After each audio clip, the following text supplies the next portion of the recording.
It's been a big week of debate in the world of racing. Wayne Hawkes, bet or forget?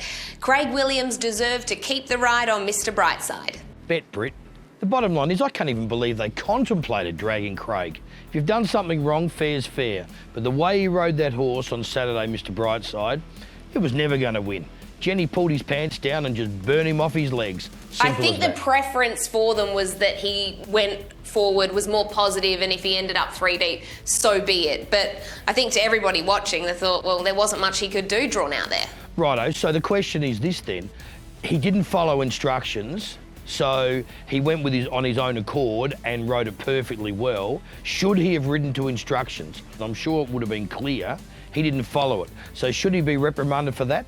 I think there's enough of a reprimand in the sense that they had to go to an ownership vote anyway, but gee, I'm glad he stays on, because we've seen what happens in the past when Craig Williams has gotten taken off horses. It hasn't really ended up well for connections. I think of Jimmy Starr still looking for a run when he was taken off Giga Kick. Giga Kick never got to the races, so careful of karma.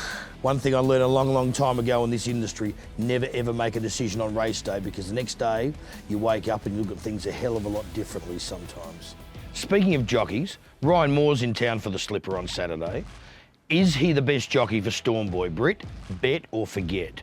Well, I would always typically side up with the local jockey. The one that knows the track inside out, knows the other riders, knows the form.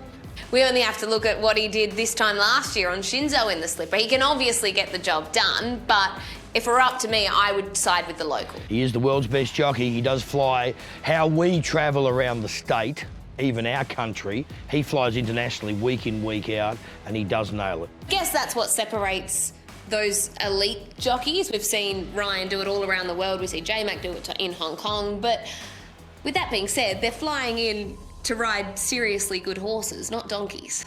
That's true. You know what the best part about Saturday Slipper is? There's so many intricate details in this race that it is going to be one hell of an event, and racing is going to be the winner for watching it. That is so true. Do you know what else I'm looking forward to? The William Reid. Bet or forget, Imperatriz will turn the tables on Cylinder and continue her unbeaten run at the Valley. Bet. I reckon Imperatriz, if she's ridden right and has the gun run, she'll beat Cylinder by 4 lengths, pulling up. 4 lengths? Well, I think she's a better horse ridden just off the speed. Now, that might be in the 1-1, that might be running second, but I don't like her as a leader. I think she's a better horse when she is ridden off the lead, and if she has a sit-and shot, they won't catch her, and Cylinder won't even know which way she went. Oh, I mean, I love Imperatriz. I think she'll win it, but Cylinder was very impressive the other day. I don't know if I'd be declaring Imperatriz by 4. Yeah, but it was a handicap. Now you're back to Wait for Age, so Cylinder won't meet her as well as what he did the other day, even though she was in with a great weight, I felt.